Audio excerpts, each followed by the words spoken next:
Hello and welcome to my YouTube channel. जैसे कि आपको पता है हम एससी दुबे को कवर अप कर रहे हैं, जिसमें हमने एससी दुबे के कंसेप्ट को पढ़ा, Indian village structure change function. And then after हमने एससी दुबे के मॉडर्नाइजेशन के कंसेप्ट को समझा। अब हम देखेंगे एससी दुबे का कंसेप्ट जो है डेवलपमेंट के। एससी दुबे ने इंडियन सोसाइटी में डेवलपमेंट को कैसे देखा। तो इससे पहले हमने देखा कि एससी दुबे ने मॉडर्नाइजेशन, एज ए सोशोलॉजिस्ट उन्होंने मॉडर्नाइजेशन इंडिया में कैसे समझी, कि इंडिया की मॉडर्नाइजेशन क्या है और कैसे हो सकती है और क्या प्रिस्क्रिप्शन है उसके लिए। So today in this video lecture, आज के इस वीडियो लेक्चर में हम सीखेंगे कि एससी दुबे ने मॉडर्नाइजेशन को कैसे देखा। ठीक है, तो जब ये सोशोलॉजिस्ट थे, ऐसे काम कर रहे थे सोशोलॉजिस्ट, तो इंडिया का जो डेवलपमेंट है उस पर इनकी क्या व्यू थी। कि आपको पता है 1922 से लेकर ये 1996 तक थे। ठीक है, तो इनकी जो एनालिसिस थी एज ए सोशोलॉजिस्ट कि इंडिया का डेवलपमेंट कैसा है, इंडिया का डेवलपमेंट कैसे हो रहा है, उसकी एनालिसिस, इसकी व्यू जो एससी दुबे की थी वो हम आज देखेंगे। लेकिन इस वीडियो लेक्चर से पहले कि हम ये वीडियो लेक्चर स्टार्ट करें, आपके लिए ज़रूरी जो इन्फॉर्मेशन है कि अगर आप इस चैनल पे नए हैं, आपने सब्सक्राइब नहीं किया है तो सब्सक्राइब कीजिए, क्योंकि उसके लिए आपको जो भी इस यूट्यूब चैनल पे वीडियोस आएंगे वो आपको पहले मिलेंगे। ठीक है, और उसके साथ साथ बेल आइकन भी दबा दीजिए कि नोटिफिकेशन आपको मिले। तो इस चैनल पे मैं जो भी सोशोलॉजी के रिलेटेड इन्फॉर्मेशन होती है, चाहे नेट की हो, सेट की इन्फॉर्मेशन हो, नेट का रिजल्ट हो, कोई भी इन्फॉर्मेशन रिलेटेड टू सोशोलॉजी चाहे एम्प्लॉयमेंट की हो, तो वो मैं इस पर अपलोड कर देता हूँ। ठीक है, तो उस इन्फॉर्मेशन को जानने के लिए आप इस चैनल पे, जो अगर आप नए हैं तो चैनल को सब्सक्राइब कीजिए। ठीक है, चलिए, और उसके साथ साथ चैनल को शेयर भी कीजिए, जो कि आपके फ्रेंड्स हैं या कोई और है जिसका सब्जेक्ट सोशियोलॉजी है। ठीक है, तो चलिए डेवलपमेंट को समझेंगे। आज का जो कंसेप्ट है वो बहुत इजी है कि डेवलपमेंट को कैसे एससे दुबे ने देखा। ये उतना कोई डिफिकल्ट कंसेप्ट है नहीं, सिंपली इसने इसको डिफाइन किया है बहुत सिंपल वे में। तो इसकी जो बुक है, in his book modernisation and development, इस पर एक बुक इसने लिखी है जिसका नाम ही है मॉडर्नाइजेशन एंड डेवलपमेंट, 1988 में, has divided the growth and diversification और specification of the concept of development into 4 phases. इसने उसमें डेवलपमेंट को 4 फेजेस में डिवाइड किया है, यानी इसने इंडिया का जो डेवलपमेंट कंसेप्ट ऑफ डेवलपमेंट है उसको इसने 4 फेजेस में एक्सप्लेन किया कि इंडिया का डेवलपमेंट कैसे हुआ, किस तरीके से हुआ और कहाँ तक वो पहुंचा। ठीक है, तो 4 फेजेस में इसने डिस्कस किया है। इन द फर्स्ट फेज में इसने क्या कहा, इसने कहा डेवलपमेंट एसेंशियली मेंट इकोनॉमिक डेवलपमेंट। इसने कहा पहले पहले जब पहले फेज में डेवलपमेंट हुआ तो उसमें हम खाली इकोनॉमिक डेवलपमेंट ही देखते थे, यानी कि इकोनॉमिकली डेवलपमेंट होना चाहिए। उसका मतलब क्या होता है कि लोगों के पास इकोनॉमी बढ़नी चाहिए, इकोनॉमिक डेवलपमेंट होना चाहिए। ठीक है, और लोगों को काम मिलना चाहिए, ताकि उससे क्या होगा, उनको वेजेस मिलेंगे तो उनके पास पैसा आएगा। तो खाली हमने उससे इकोनॉमिक टर्म्स में, यानी मॉनिटरी टर्म्स में हमने कहा था ये डेवलपमेंट है, लोगों के पास, लोग पैसे कमाने चाहिए, उनको काम मिलना चाहिए, लोगों के पास पैसा आना चाहिए। तो इस पर ज़्यादा फोकस किया गया था फर्स्ट फेज में। एंड इकोनॉमिस्ट, जो इकोनॉमिस्ट से, ठीक है, जो एक्सपर्ट ऑफ इकोनॉमी के होते हैं उनको हम इकोनॉमिस्ट बोलते हैं, focus their attention exclusive on the economic growth. उन्होंने सबसे ज़्यादा जो अपना अटेंशन दिया था, फोकस एक्सक्लूसिव, उन्होंने सबसे ज़्यादा फोकस किस पे किया था, इकोनॉमिक ग्रोथ पे, कि कंट्री में क्या होना चाहिए, इकोनॉमिक ग्रोथ होना चाहिए। जितना फ्लो, यानी जिसको हम सर्कल ऑफ द फ्लो बोलते हैं, मुनी फ्लो जिसको हम बोलते हैं, कि इकोनॉमी का डेवलपमेंट होना चाहिए, लोगों के पास काम होना चाहिए, उनके पास पैसा आएगा, जब पैसा आएगा तो वो मार्केट में आएगा, मार्केट में आएगा तो मार्केट में उसका एक्सचेंज होगा, फिर से लोग काम करेंगे, तो सर्कल ऑफ फ्लो जो है वो तेज़ी से चलेगा। तो लोगों के पास जब इकोनॉमिक डेवलपमेंट होगा तो उसी को डेवलपमेंट हम बोलेंगे। किसने कहा, एससी दुबे ने कहा। पहले फेज में क्या बोला गया, इकोनॉमिक डेवलपमेंट ही डेवलपमेंट है। लेकिन लेकिन फिर इसने कहा, in the second phase the relation between the economic development and social change was more keenly realised and its consequences. अब इकोनॉमिक डेवलपमेंट आ गया, लेकिन उस इकोनॉमिक डेवलप, जब लोगों के पास पैसा आता है, जब उनको इकोनॉमिकली डेवलप होते हैं, उनके पास वेजेस आते हैं, तो ऑटोमेटिकली उनके लाइफ में भी चेंजेस आते हैं। ठीक है, जिसके पास, अगर कोई इंडिविजुअल है, इसके पास 100 रुपया पहले था, अब इसके पास 1000 रुपया आ गया, तो डेफिनेटली इसकी जो लाइफ है वो चेंज हो जाएगी। यानी उससे क्या चेंज होगी, सोसाइटी में चेंजेस होंगे, जिसको हम फिर सोशल चेंज बोलते हैं। समाज में चेंज आ गई। ठीक है, इसके इंस्टीट्यूशन ऑफ मैरिज, इसके कल्चर में, इसके ड्रेस पैटर्न में, इसके खाने में, इसके उठने बैठने में, इसके सर्विसेज में लेने में, ठीक है, तो चेंज हो गई। तो जब इंडिविजुअल्स में चेंज आ गए वो सोसाइटी में आ गए, जब सोसाइटी में चेंज आ गए हम बोलते हैं सोशल चेंज। तो सेकंड फेज में क्या हुआ, the relationship between economic development and social change was more keenly. अब सेकंड फेज में इंडिया में क्या किया गया, अब रिलेशनशिप देखी गई किसके बीच में, economic development and social change के बीच, कि अगर हम इकोनॉमिकली डेवलप हो जाएंगे, सॉरी वेट ए सेकेंड, उसके बाद सेकंड फेज में देखा गया अगर हम इकोनॉमिकली डेवलप हो जाएंगे, हमारे पास इकोनॉमिक डेवलपमेंट आ जाएगी, तो उसका इम्पैक्ट क्या पड़ेगा, यानी कि कौन सी सोशल चेंज आएगी, इन दोनों के बीच में क्या रिलेशंस है। अगर हम इकोनॉमिकली डेवलपमेंट आएंगे तो समाज में क्या चेंजेस आएगी, तो इन दोनों के बीच में जो रिलेशनशिप है वो सेकंड फेज में देखा गया है। ठीक है, याद रखना, सिंपल कंसेप्ट है। Economic development and technological change was hindered by the institutional factor. लेकिन इस सेकंड फेज में क्या हुआ, जब इकोनॉमिक डेवलपमेंट आ गया, टेक्नोलॉजी आ गई, टेक्नोलॉजिकल चेंजेस आ गए, ठीक है, कम्युनिकेशन नेटवर्किंग सिस्टम आ गया, साइंटिफिक टेक्नोलॉजी आ गई, हार्टिकल्चर में एग्रीकल्चर में क्या है, नए नए टेक्नोलॉजीज आए, ठीक है। लेकिन उसकी वजह से क्या हुआ, कहते हैं कि इकोनॉमिक डेवलपमेंट, एस.सी. दुबे कहता है economic development technological change was hindered by the institutional factors. लेकिन अब इकोनॉमिक डेवलपमेंट हुआ, लेकिन टेक्नोलॉजिकल चेंज जो थी उसको इंस्टीट्यूशंस ने रोका। यहाँ टेक्नोलॉजिकल चेंजेस नहीं आ पाई, क्यों नहीं आ पाई, यहाँ इंस्टीट्यूशन जो हमारे थे, इंस्टीट्यूशंस क्या होते सर, इंस्टीट्यूशंस क्या होते हैं, फैमिली, मैरिज ये एक इंस्टीट्यूशन, इसको हम सोशोलॉजी में बोलते हैं, रिलीजन एक इंस्टीट्यूशन है, इकोनॉमी एक इंस्टीट्यूशन है, पॉलिटिकल एक इंस्टीट्यूशन है। तो इन लोगों ने क्या किया, इन इंस्टीट्यूशंस की वजह से यहाँ टेक्नोलॉजिकल डेवलपमेंट नहीं हो पाया। क्यों सर, क्यों नहीं हो पाया, क्यों, इसकी क्या वजह थी, देखिए उसके क्या काज, उसके काजेस होते हैं कि हमारे जो वैल्यूज़ होते हैं, कभी कभी हमारे वैल्यूज़ हमें चेंज नहीं होने देते। सर वैल्यूज़ क्या होते हैं, वैल्यूज़ आपको पता है, ए वैल्यू इज़ अ बिलीफ, एक वैल्यू एक बिलीफ होता है, ये हम बिलीफ रखते हैं सोसाइटी में, ये एक बिलीफ होता है दैट समथिंग इज़ गुड और बैड, कुछ चीज़ें ठीक है कुछ चीज़ें गलत है। आई बात समझ में, simple concept, value is a belief that something is good and bad. जब आपके रिलीजन में ये बोला जाता है कि ये चीज़ जो है ये गलत है ये ठीक है, अगर फिर वो टेक्नोलॉजी आती है, वहाँ कोई चेंज आती है, तो आप उसका अपोजिट करते हैं, हमें ये टेक्नोलॉजी नहीं चाहिए। एक कंसेप्ट ये। दूसरा कंसेप्ट, जो इंडिया के इंस्टीट्यूशंस थे वो इस चीज़ को कोप अप नहीं कर पाए। जैसे आपने देखा होगा जब पहले पहले कंप्यूटर सिस्टम आया तो गवर्नमेंट ऑफिस जो थे वो उसको यूज़ ही नहीं कर पा रहे थे। क्यों? क्योंकि जो वहाँ एम्प्लॉयज़ थे उनको उनकी नॉलेज ही नहीं थी। जैसे रिसेंटली आप एजुकेशनल इंस्टीट्यूशंस में देखोगे वहाँ डिजिटलाइजेशन हो गई, जैसे इंडिया की डिजिटलाइजेशन हो गई, तो नए बोर्ड्स जो आए, नई इन्फॉर्मेशन, ऑनलाइन कॉन्फ्रेंसेस हो रहे, लेकिन जो पुराने टीचर्स हैं उनको उन चीज़ों के बारे में पता ही नहीं है, उनको लैपटॉप का कुछ पता नहीं है, तो वो कैसे उसको उस टेक्नोलॉजी के साथ कोप अप करेंगे।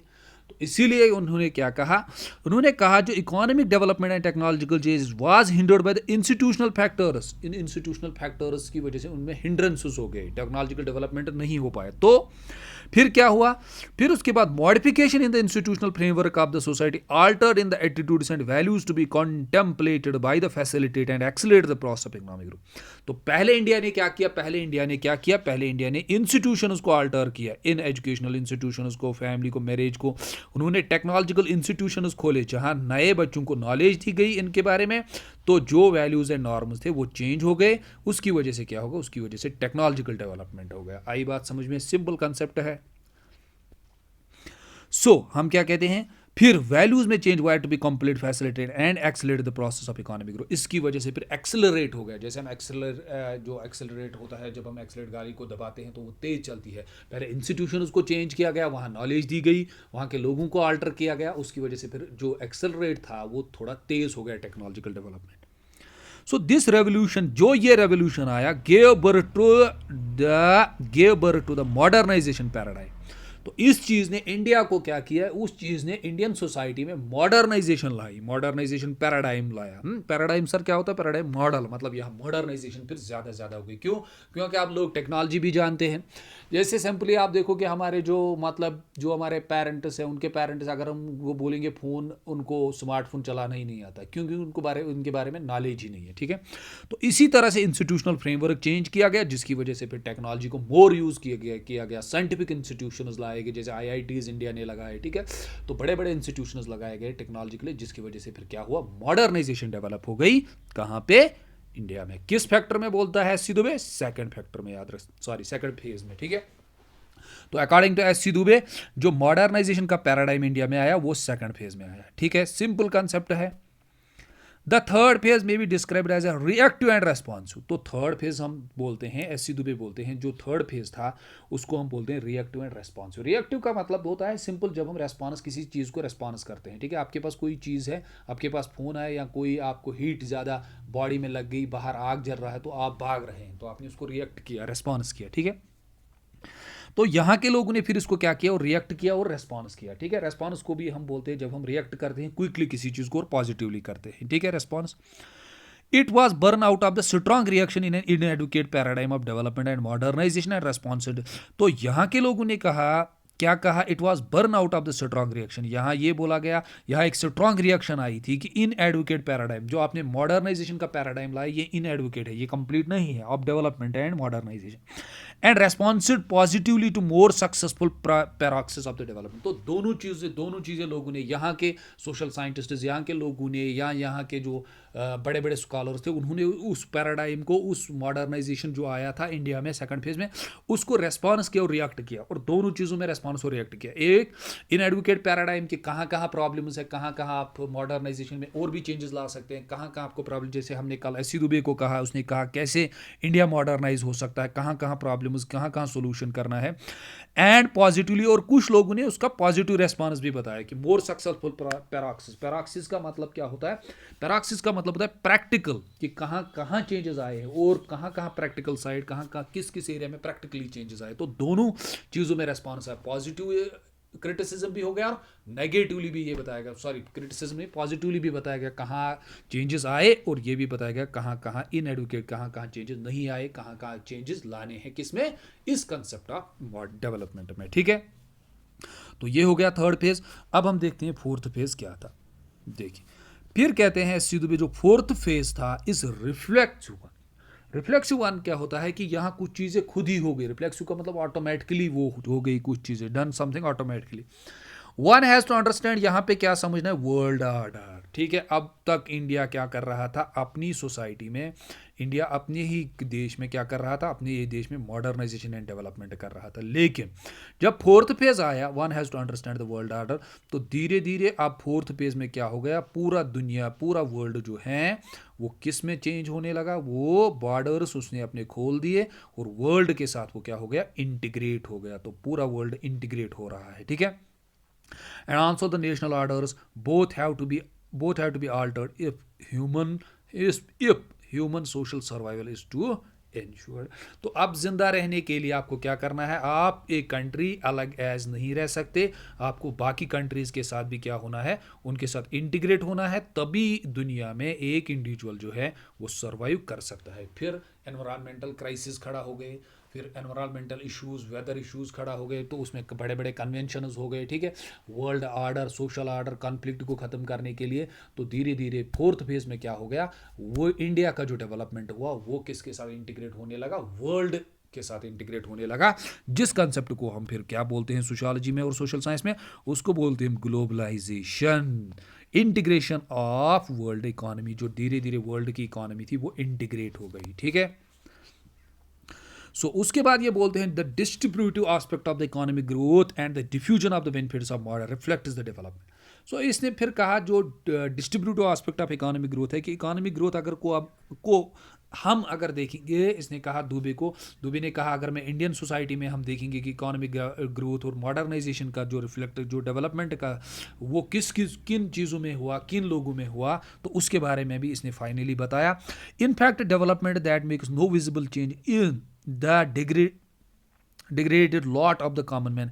इसने कहा जो आम लोग हैं उनमें ज़्यादा चेंजेस, नो विजिबल चेंजेस, उनमें ज़्यादा डेवलपमेंट नहीं हुई, उनमें कोई भी विजिबल चेंज हमें देखने को नहीं मिली, ना मॉडर्नाइजेशन ना डेवलपमेंट से, ठीक है, सॉरी डेवलपमेंट से। No visible change in degraded lot of common man. The majority in the countries population is no development. Majority of the country की जो पॉपुलेशन थी उनमें डेवलपमेंट नहीं हुई। क्यों, इसने उसका भी आंसर ये आगे बताएगा। Growth that permits a small segment of the society to a value in a regular high living is immoral, no country permitted. अगर आम लोगों में होती, यहाँ इंडियन सोसाइटी में डेवलपमेंट जो हो वो सर्टन लोगों में हुआ, यानी कुछ खास लोगों में जो ग्रुप है, जैसे अभी इंडिया में भी कुछ ही लोग अमीर हैं जिनको हम कैपिटलिस्ट्स बोलते हैं, जो मेजर ऑफ द सोसाइटी है वो गरीब लोग हैं, ठीक है।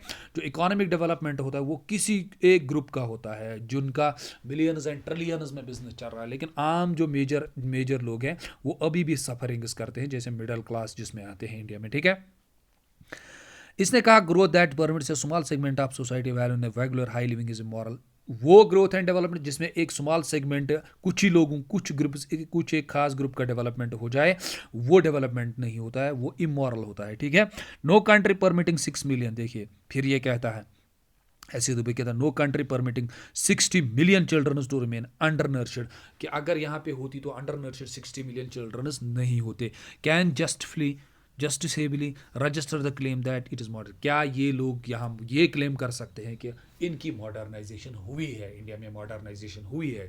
ये कहता है no, majority of the population is under nurtured, जो चिल्ड्रन है 60 मिलियन वो अंडर नर्चर्ड अभी भी है। Then there is a runaway unemployment, और उसके साथ साथ इंडिया में रनवे अनएम्प्लॉयमेंट है। इसका मतलब होता है 14 million people are on the roster of the unemployed today. So 14 million जो लोग हैं वो अनएम्प्लॉयड है, तो इंडिया कैसे क्लेम कर सकता है कि यहाँ मॉडर्नाइजेशन या डेवलपमेंट हुआ है, ठीक है।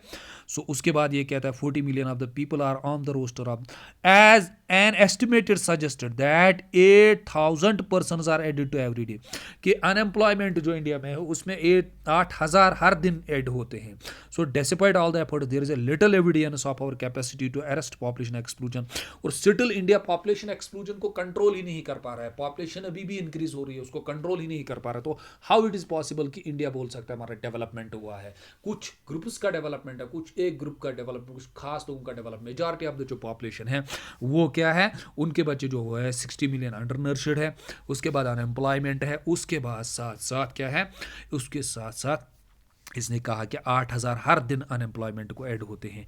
डिस्पाइट कि इतने एफर्ट्स हैं, पॉपुलेशन एक्सप्लोजन को कंट्रोल नहीं कर पा रहे। उसके बाद इन्फ्लेशनरी प्रेशर अगर आपको पता होगा, इन्फ्लेशन हम कहते हैं एक कंसेप्ट, जो अगर आपको इकोनॉमिक्स सब्जेक्ट होगा, इन्फ्लेशन का मतलब होता है जब प्राइसेस इंक्रीज हो रहे, डिफ्लेशन का मतलब होता है, ठीक है, ये इसका अपोजिट होता है। इन्फ्लेशन है, इन्फ्लेशनरी प्रेशर इंडिया में है कि increase prices can not be held check, जो प्राइसेस अभी इंक्रीज हो रहे हैं, जैसे जो बेसिक नेसेसिटीज़ है, खाने के लिए फूड है, शेल्टर है, क्लोथ्स है, ठीक है, उन पे जो प्राइसेस है वो दिन ब दिन इंक्रीज हो रहे हैं, तो उसको चेक नहीं कर पा रहे हैं, उसको हम कंट्रोल नहीं कर पा रहे हैं। तो एससी दुबे ने ये व्यू दी थी कब, इन 1973। तो इसने कहा था कि मॉडर्नाइजेशन जो डेवलपमेंट इंडिया में हुआ है वो किसी खास ग्रुप, कुछ लोगों का हुआ है। मोस्ट ऑफ द पॉपुलेशन जो इंडिया की है, जो मिडिल क्लास हम कहेंगे एज एन एग्जांपल, हम मिडिल क्लास एससी दुबे की व्यू नहीं कह सकते, एज एन एग्जांपल हम समझ सकते, वो अभी भी मेजॉरिटी ऑफ द पॉपुलेशन जो है वो गरीब है, अनएम्प्लॉयमेंट हाई है, पॉपुलेशन ग्रोथ कंट्रोल में नहीं है, अनएम्प्लॉयमेंट बढ़ रहा है, बच्चे अंडर नर्चर्ड है, ठीक है, वो माल न्यूट्रिशन के शिकार है। तो हम ये क्लेम नहीं कर सकते इंडिया का डेवलपमेंट हुआ है। तो ये सिंपल कंसेप्ट था उनका, ये आपको याद रखना है। उसके साथ साथ इस वीडियो लेक्चर के साथ साथ मैं एक टेलीग्राम की लिंक भी है प्रोवाइड करता हूँ, उसको ज्वाइन कीजिए, क्योंकि जो पीडीएफ का मटेरियल है ये मटेरियल ये मैं वही प्रोवाइड करता हूँ, ठीक है, टेलीग्राम ग्रुप में। और साथ साथ इस चैनल को शेयर कीजिए और खासकर सब्सक्राइब कीजिए, ताकि आपको हर कोई नोटिफिकेशन पहले मिले, जो भी रिलेटेड टू सोशियोलॉजी होगी, चाहे सोशियोलॉजी का admission Jammu university, Kashmir university, central university, जो भी रिलेटेड इंफॉर्मेशन सोशियोलॉजी की वो मैं यहाँ प्रोवाइड करता हूँ, ठीक है। Okay, thanks to all of you. साथ साथ अच्छे कमेंट्स भी कीजिए, उससे क्या होता है, उससे एक मोटिवेशन मिलती है टीचर को मोर मेहनत करने की, मोर अच्छा पढ़ाने की, ठीक है। तो thanks to all of you, शुक्रिया।